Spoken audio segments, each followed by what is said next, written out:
চলছে অরণ্য সপ্তাহ।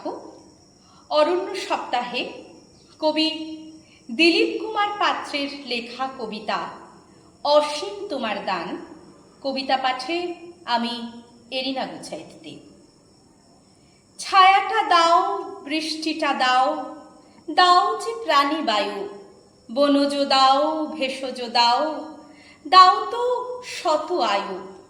পর্যটনে জীব বৈচিত্র্যে লক্ষ গুণে ভরা, খাদ্য বস্ত্র বাসস্থানে খুশি মোদের ধরা। শালপাতা ও কলা পাতার হয় যে কত থালা, পুজো থেকে উৎসবেতে ধুনো ও ধূপ জ্বালা।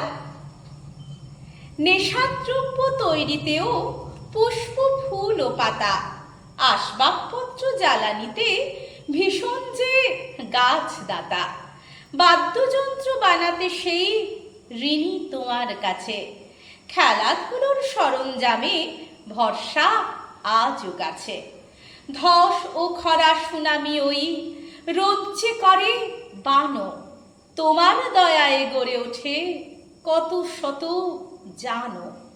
কর্মসংস্থান তাপটা রোধে অসীম তোমার দানও, অর্থনীতির শ্রীবৃদ্ধিতে করি কত গানও।